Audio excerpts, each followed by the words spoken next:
dari segi team fight.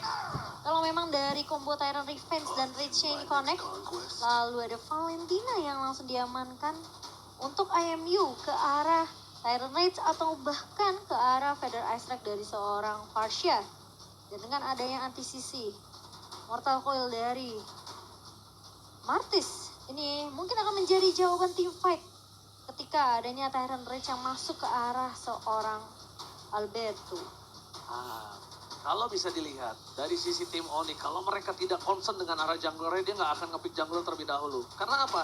Flexible picknya cukup banyak. Mendingan karena Marksman kalau mereka mau. Tapi mereka lebih mengamankan Link untuk Kairi. Link Kairi bermain Link di depan Albert. Kita bakal melihat. Albert adalah juga salah satu player yang cukup ditakuti bahkan di kejuaraan M4 kemarin. Linknya cukup di-respect dan ini kita bakal lihat ada sedikit aset dari sisi EXP lane. Cukup menarik karena Lemon membawa Masya minggu lalu. Dan bahkan Boots harusnya tahu yang dia lawan bukan R7. Iya. Gameplay, metode, hero ataupun item build juga akan berbeda. Unpredictable bahkan. Unpredictable dan Lemon. Ingat, aku masih ingat sampai sekarang. Dulu seorang profesional player pernah berkata, jangan pernah recall di depan Lemon karena ketika kamu melakukan recall dia sedang memikirkan 3-5 langkah ke depan untuk mengalahkan kamu. Dia nggak lihat tuh orangnya recall depan dia lagi sibuk mikir ya. Itu salah satu profesional player pernah berkata seperti itu. Jadi buat kalian semua yang ingat siapa yang berkata seperti itu, coba DM gua. Depannya T kalau nggak salah. Ya udah tahu ya kamu ya sebenarnya. Oh iya, betul. Iya. Kasih kuis. Iya, kasih kuis. Aku udah tahu. Oke, tidak akan ada Masya. Langsung respect. Ban ke arah Masya karena kita tahu yang dihadapi adalah Boots adalah Lemon. Keputusan yang sangat tepat. Legenda. Ternyata dengan adanya Onyx Adi di tim Onyx Esports, respect terjadi terhadap satu buah Masya untuk menutup pergerakan atas cewek mungkin nantinya dan Lunox di arah depan sana akan membuat pergerakan yang tidak bisa di dive in asal-asalan oleh mungkin cewek. Iya, dan bahkan 2 band terakhir dari Onyx ini benar-benar nge-secure posisi dari Link yang harusnya tidak bisa untuk diinvasi purple buff-nya di awal. Jadi tidak akan ada Hilda, tidak akan ada Masya, namun Cloud yang menjadi marksman membawa game ini menuju ke arah late game. Tapi masalahnya, untuk early pressure mereka sebenarnya juga udah ada sih. Kalau ada Cloud, ada Link di satu tim yang sama, Cloud tuh gak harus worry. Berbanding terbalik dengan adanya Link atau Cloud di tim yang berbeda, itu bisa worry banget. Early pressure-nya bisa benar-benar di press abis, gak akan si main. Pick over kecil-kecil lama-lama jadi bukit juga bisa terjadi di arah bot lane. Sekarang, Scalar terbuka untuk siapa? Beatrix. Ya, Beatrix-nya masih terbuka lebar. Beatrix-nya masih terbuka dengan sangat bebas. Dan untuk dari Martisnya, selama masih ada Lemon, ini masih bisa di flex pick juga.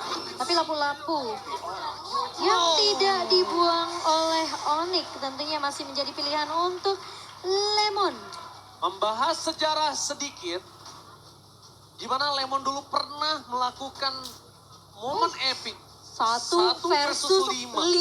Itu gila banget. Itu mungkin harus diperhatikan oleh para pemain dari tim Onyx Esports. Apalagi Sans.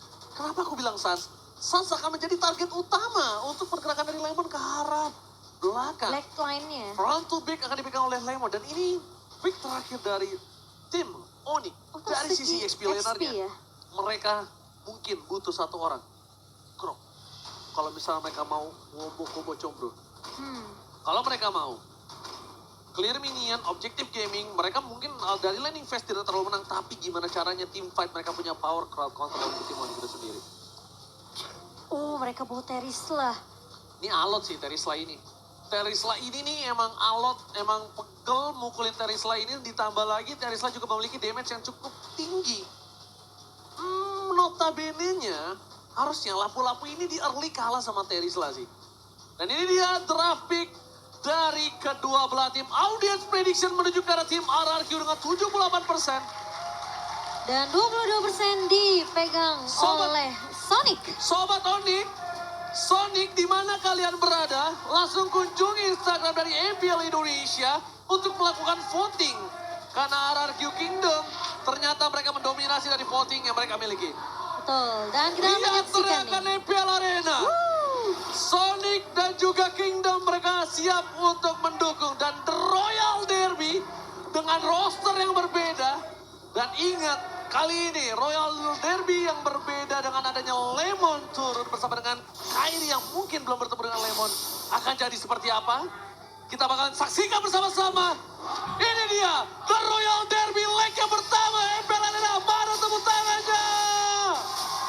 Let's go, kita akan melihat tentunya untuk game pertama dari Royal Derby tentunya yang sudah ditunggu-tunggu juga oleh kalian sobat cinta Mobile Legends. Dan Albert kalian akan masih berfokus terlebih dahulu mendapatkan setidaknya levelnya 4 untuk seorang Martis. Sementara Kairi, rotasi yang bisa dibawakan sama Onyx Esports terlihat dari area mid dan juga roamnya dengan area Farsha dan juga Keyboy ini harusnya bisa dibilang akan lebih sedikit agresif dari Onyx. Dan Albert, ada fun fact by Grab, adalah pemegang savage terbanyak di MPL Indonesia dari season 6, season 7, dan season 8 sebanyak 2 kali savage-nya. Tadi kan aku tanya ya, pro player yang ngomong itu hurufnya T depannya. Ada yang jawab Tono.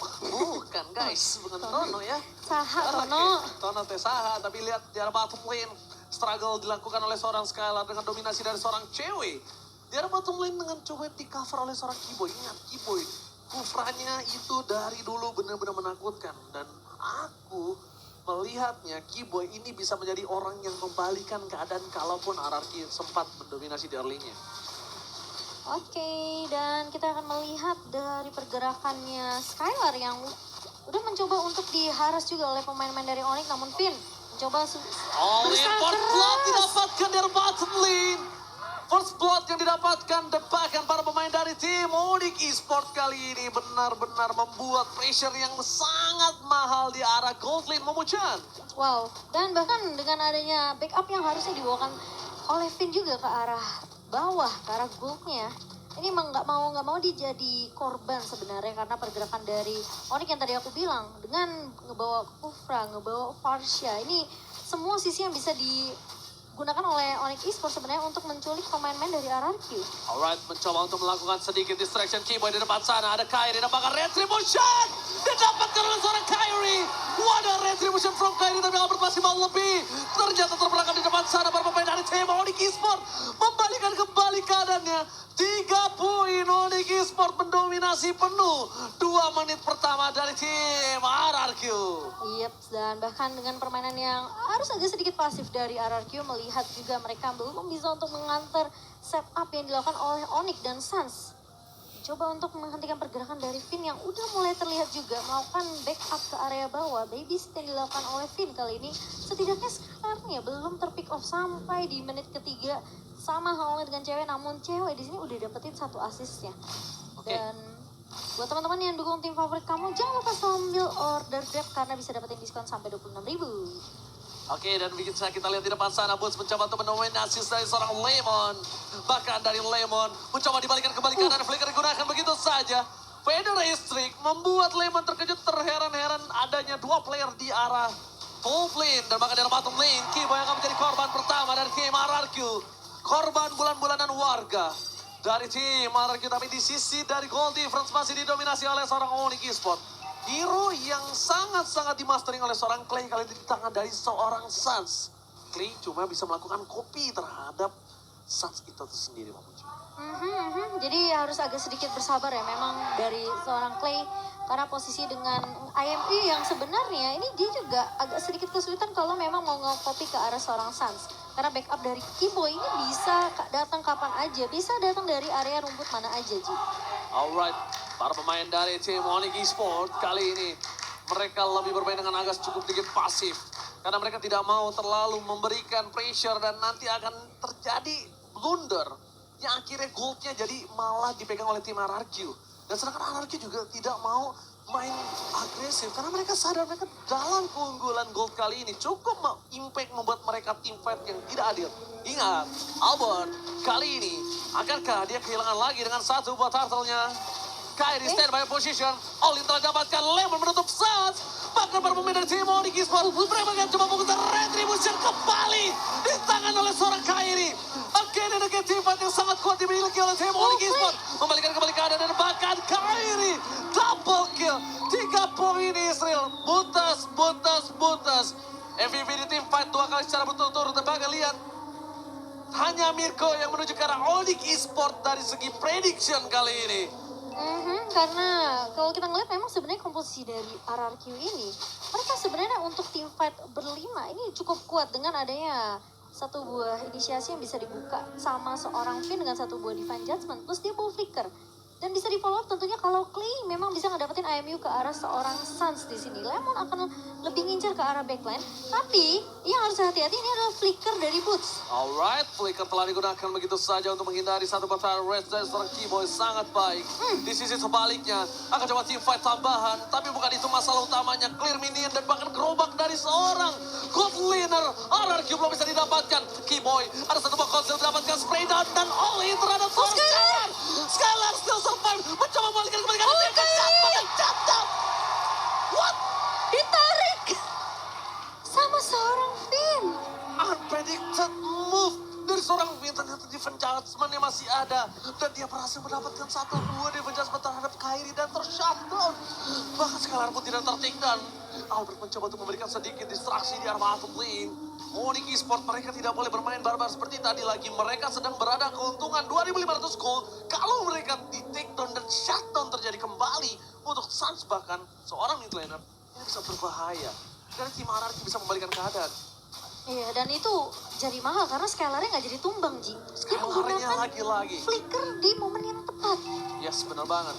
Skylar kali ini tidak ada di arah top lane. Adanya Lemon bersama dengan seorang cewek. Cewek akan coba melakukan push terhadap Lin di arah top lane. Lin yang jauh dari Turtle. Satu keuntungan yang mau pecah. Ini. Dia keberadaannya tidak terdeteksi. Dua, dia bisa melakukan split push. Jadi itu hal yang cukup mahal untuk pergerakan dari seorang cewek. Di sisi depan sana, Boots yang membuka Turtle terlebih dahulu. Golden Star dan bikin dari seorang cewek. Tim dari Onyx Esports dengan 2.500 gold. Mampukah mereka memancing tim Fajar Turtle? Tapi nampaknya di reset kembali. Pancingan yang dibuka oleh tim Onyx Esports tidak disambut dengan manis oleh tim dari RRQ.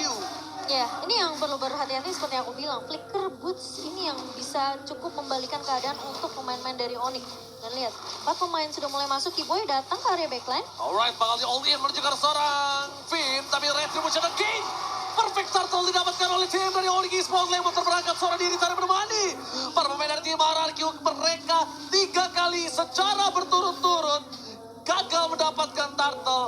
Kalah dalam tim fight turtle. Dan Onyx Esports mendominasi dengan 4.000 gold. Dan bahkan lihat, Parmubomnya didominasi oleh tim dari Onyx Esports. RRQ nggak punya kesempatan untuk bisa bahkan masuk ke dalam jungle-nya dia sendiri, Momochan. Ditutup aksesnya dan bahkan invasi yang dilakukan oleh pemain-pemain Onyx. Mereka berhasil untuk ngedapetin semua objektif yang harusnya. Ini sampai saat ini tuh RRQ di menit ke-8 mereka masih butuh untuk ngedapetin lebih dari segi networknya dan bahkan dari segi item. All in, Keyboy! Terreset legal! Dapat head 2 poin kill didapatkan, bahkan Albert terperangkap di depan sana tidak ada yang bisa bermani. Apakah Kairi mau coba diving ke dalam? Keyboy! Freestyle dulu, bos! Kali ini membuat dirinya dan Rico tas! Original Keyboy kali ini. Bermain dengan luar biasa, Lemon bahkan gak bisa masuk lebih dalam lagi. Onyx Esports, mereka mendominasi dengan 6.000 gold yang telah dimiliki. Dan lihat di kamera, coachnya tertawa. Onyx Adi diumpetin di dalam satu buah bangku. Iya, dan bahkan kalau kita ngelihat juga pergerakan dari Suns di sini yang agak sedikit sulit dijangkau oleh pemain-pemain dari RRQ.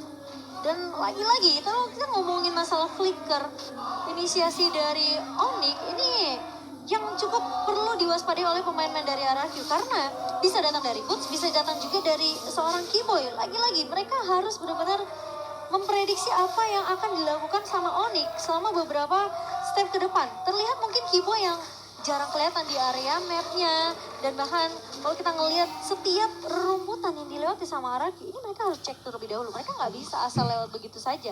Dan bahkan dari RRQ mereka harus agak sedikit bersabar, tentunya di menit yang ke-9 di mana 6.000 net worth perbedaan dari kedua belah tim. Di sini agak sedikit tertahan untuk dari segi item juga dari seorang Skylar. Blood of Despair bersama dengan ada satu buah Fury Hammer dan juga ada satu item attack penetration dari Malefic Roar. Sementara dari Cloud ini udah enak banget, dia udah dapetin dua item attack speed, Demon Hunter Sword, dan juga adanya Golden Staff. Dan Yes. mungkin dia bisa untuk mengarah juga ke arah Horizon Side. Dan bahkan kalau misalnya RRQ ingin merubah permainan yang sedang tidak mereka miliki saat ini, Nah ini yang aku bilang. ada satu hal, Momo-chan. Harus Finn yang ngebuka. Jangan sampai Kiboy lagi yang Iya, ngebuka harus. team fight terlebih dahulu. Tapi lihat dia pecah besar. Shutdown didapatkan. Kiboy dapetin dua, ada planting duet from cewek. Enak sekali. Karena belakang membuat para pemain tim RRQ boro-boro ada double kill didapatkan. Albert versus Kyrie. Gak berhasil. Lemon versus everybody right here. Flicker karena belakang mundur dan tidak bisa selamat. Tersisa seorang Albert. Ini bencana untuk tim RRQ. 4 pemain dari RRQ tumbang, tapi inisiasi yang tadi dibuka sama Finn, itu mereka udah bagus banget dapetin satu pemain, namun sayangnya Onyx mereka peka akan terhadap inisiasi Divine Judgment yang dibuka sama Finn. Mereka langsung follow up, mereka langsung kasih efek sisi yang dimana Onyx ini udah pede banget dari segi team fight-nya. Mereka punya penalty zone dari Boots, mereka punya Suns juga, dan bahkan bisa dibilang cewek bisa masuk leluasa ke area backline-nya. Kan tidak ada yang menghentikannya dari pemain-pemain RRQ karena mereka berfokusnya untuk di area depannya. Wow, ini dia Kaiji. Dengan adanya... Dari Hah? Sorry, hadiahnya yang cukup tinggi, win rate 100% Momo-chan. Gimana untuk Momo-chan? dengan Link tentunya. Ini salah satu hero yang kita tahu meskipun dibawa ke area late game dia masih memiliki damage yang begitu perih, yang begitu sakit dengan satu buah endless battle through damage dari seorang Kairi di sini. Sama dengan yang Wind Talker. Dia punya penetration juga dari Malefic Rod. Ini udah oke banget sebenarnya itemnya untuk Kairi di segi team fight-nya. Dan Right, lihat zoning out yang dilakukan oleh seorang Suns membuat Lord yang pertama bisa dapetin base turret. Ini Lord pertama loh. Lord yang masih unyu-unyu. soalnya mereka mungkin udah ngeliat ya dengan adanya inisiasi yang dibuka terus-terusan sama Onyx ketika punya flicker, Kiboy bisa maju dengan satu buah Tyrant Rage juga dikombokan dengan flickernya, Boots ngebuka flicker plus penalty zone. Jadi pemain dari RRQ mereka main lebih hati-hati sekarang, lebih nungguin mungkin Finn kalau memang mau ngebuka dengan satu buah Divine Judgment atau dengan ada combo flicker juga dari Finn, mereka harus peka sama perbedaan dari seorang cewek. Oke, dan kalau misalnya mereka all in terhadap Suns, menurut aku ini agak cukup kurang wise. Kenapa? Karena Suns ini bisa ditutup dengan seorang Lemon. Ada baiknya mereka itu all in terhadap seorang cewek. Iya, itu yang Dia aku dari lihat. tadi memberikan damage DPS yang sangat-sangat tinggi. Walaupun dia belum dapetin point kill ya, catatannya. Tapi dia yang dari tadi memberikan damage per second yang cukup banyak hingga Onyx Esports bisa dapetin 13 point kill. 6 assist, hampir 50% kill participation. Iya, dan apalagi kalau misalnya RRQ mereka posisi team fight-nya ini nempel satu sama lain, itu udah enak banget sebenarnya buat Boots untuk mengeluarkan penalty zone ya. Tapi Albert harus Oke. berhati-hati. Albert berada di garis depan, tapi nampaknya Albert harus merelakan Sakit sedikit banget parkour tuh. move yang dia miliki. Finn, what are you doing? Lihat, kali ini Finn dengan flicker yang telah dikeluarkan tidak berhasil mendapatkan apapun. Gagal total untuk mencoba untuk mempick off cewek yang memiliki satu buah Purify Gaming. Dan bahkan dia dengan sangat cepat untuk mundur ke arah belakang. Ternyata bukan cewek yang terbaiting, tapi malah Finn yang masuk dalam baiting Onyx Esports. 10.000 gold difference, menit ke-13. Di fight di arah World yang kedua, ini akan tidak adil total. Iya. Harusnya dimenangin oleh tim Onyx Esports. Beda goldnya sih udah terpantau jauh banget di Dua menit digit. ke-13. Iya, 10.000. Dan Albert kali ini harus benar-benar bisa dapetin retribution ke area Lord-nya. Setidaknya itu bakal buying time lagi buat RRQ. Cari cara gimana mereka bisa nyentuh ke arah seorang cewek. Alright. Tapi Turtle kali ini tidak pernah ada kontes untuk beberapa waktu ya. Iya, dan Tidak ada Lord pun kontes dengan ada 10.000 gold difference Momo-chan. ya Lordnya agak sedikit beresiko memang dari RQ kalau mereka mau coba untuk melakukan kontes karena udah terpantau cukup jauh. Kairi yang kita lihat juga masih bisa untuk mendapatkan purple buff-nya, jadi masih punya banyak energi sebenarnya untuk berotasi dengan mobilitas yang cukup tinggi. Sementara dari player gold by UBS, posisi tertinggi dipegang oleh dua damage dealer dari Onyx. Dan lari ini Lord yang bakal coba ditarik ulur. Oke, Federer tadi dikeluarkan. Lemon, fans everybody kasih tempat, tapi lihat. Lemon diolit begitu saja. Oh, no. Lemon memberikan dirinya untuk para pemain dari tim RRQ bisa melakukan clear terhadap Lord yang mereka miliki. Sedangkan di sisi depan, Suns juga ada mulai harus respect dengan clay damage yang cukup berasa. Seperempat damage, Lemon memberikan jiwa dan raganya untuk menyelesaikan Lord. Semua para pemain dari tim Onyx mereka terpaku terhadap seorang Lemon. Tapi ingat, Kiboy masih berada di garis depan sana. Akankah ada following up damage dan ada Albert yang mencoba semaksimal mungkin memberikan clear mini dari top lane. Onyx Esports mereka mendominasi penuh. Mereka memegang seluruh lane, seluruh jungle. Tim RRQ dimiskinkan secara total. Dan bahkan terlihat ya kesulitan yang dilalami oleh Finn juga di sini. Ketika dia mau coba untuk maju dengan satu buah Divine Judgment, itu selalu ada keberadaan dari Sans yang ngebuka Faded Ice Strike. Jadi Finn nggak mau mengambil resiko untuk ngambil satu chance gamble aja sebenarnya yang bisa dipakai sama Finn. Karena posisinya kalau dia sampai gagal, berarti setupnya RQ langsung dipatahkan balik sama Onyx Esports. Dan bahkan Onyx mereka bisa ngambil game ini kalau memang Divine Judgment-nya tidak connect. Right, di depan sana ada Kiboy yang membuka rumput di arah Orange Buff dari tim RRQ. Ada Albert seorang diri. Tidak ada yang bisa menemani. Retribution didapatkan Kairi. All in terhadap seorang Albert. Mencoba untuk mundur ke arah belakang. Albert tertake down. Albert hilang. No power of Retribution dari tim RRQ. Untungnya 1000 untung adalah tidak ada Lord atau objektif yang bisa didapatkan dengan Retribution dari tim Onyx Esports. Ayo tapi silakan Momo-chan. 10.000 di tangan seorang Skylar dan 11.000 hampir menyentuh angka 12.000 itu dia untuk cewek. Dimana Chorus of Strike dan juga bahkan dia udah punya Wind of Nature. Dan kali ini Onyx mereka kasih pressure terus menerus karena dominasinya lagi dipegang sama Onyx. Tinggal nunggu siapa satu pemain dari RRQ yang bisa keculik lagi. Metode pick off lagi-lagi bisa dibawakan oleh Onyx ini perlu diwaspadai oleh RRQ. Bahkan Clay aja nggak ngambil pada restrek di sini. Lihat, Clay mau nggak mau ambil yang ada aja, ambil yang kelihatan. Dibandingkan coba untuk dapetin fokus ke arah seorang Sans terlalu jauh ya. Ya mau ya. Soalnya kalau dari efek sisi sebenarnya memang lebih dipegang oleh Onyx sih. Mereka punya slow effect, mereka punya stopper bahkan dari penalty zone-nya. Kiboy apalagi kalau Tyrant Revenge dan range-nya ini connect. Dan itu bakal di follow up dengan sangat amat baik dari Kairi dan juga cewek. Tapi mereka tidak kenal takut. Kiboy sedikit miss untuk dari segi damage yang diberikan. Tapi Lemon versus everybody. Lihat tidak ada yang melakukan following up. Tidak ada yang bisa memfollowing up Lemon. Clay mencoba untuk memberikan sedikit vision. Ada Sans di depan sana. Para pemain dari tim Onyx Esports. Mampukah mereka mempertahankan waktu mereka miliki? Damage terlalu besar. Tapi ternyata Kairi lebih sakit. Decimated shot point. Albert mencoba untuk bertahan di depan sana. Masih ada Immortality. Retribution setelah dikeluarkan bersama Tempest Soulblade. Para pemain dari tim RRQ mereka kehilangan 4 playernya. Ini bencana. Onyx Esports berhasil memenangkan tim fight belum adanya Lord dan Sans Flicker with Final Resurrect membuat Finn hilang dan ini bencana untuk tim RRQ. Onyx Esports mengamankan game yang pertama dengan wipe out. Debut Kairi bertemu dengan Lemon berhasil dimenangkan dengan maksimal Momo-chan. Wow, permainan yang bahkan kita bisa dibilang cukup mengejutkan. Dengan adanya flicker, combo, ultimate